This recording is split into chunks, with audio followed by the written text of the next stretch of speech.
Colorful fabric, hand-stitched embroidery. Some are hand-painted. There's some oil paint. This was oil paint on velvet. Each square unique, each quilt full of history. The internet is amazing, and I have spent a lot of time on my home computer looking things up.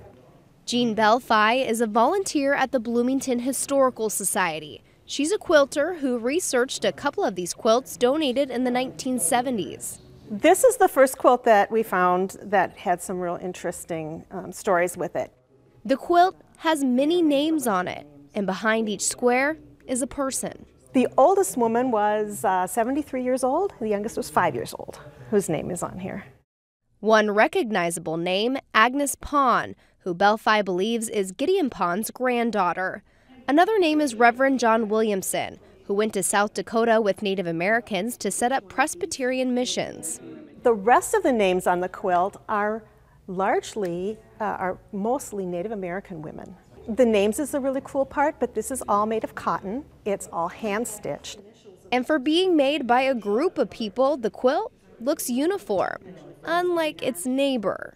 This quilt is a Victorian crazy quilt. We think it was made in 1885, and we believe that because it has the quilt maker's name, Bessie Fisher, aged 16. This is a picture of the quilt makers.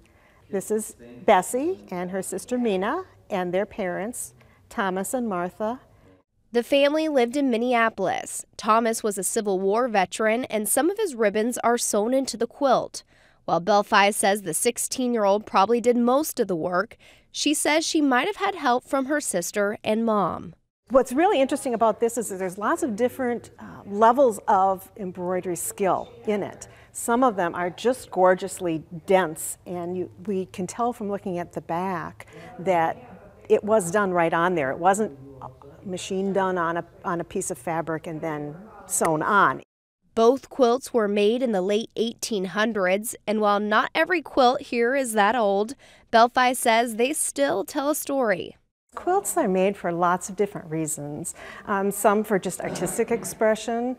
Obviously in the early days it was to stay warm, but it also really shows the uniqueness of the quilter and tells a story about that person, that time in history, what was important. And those stories are worth preserving. They recommend usually with quilts that you leave them up no more than 6 months and then you let them rest and stay out of the light. But until summer ends, Belfi hopes people will come in to see hand-sewn history.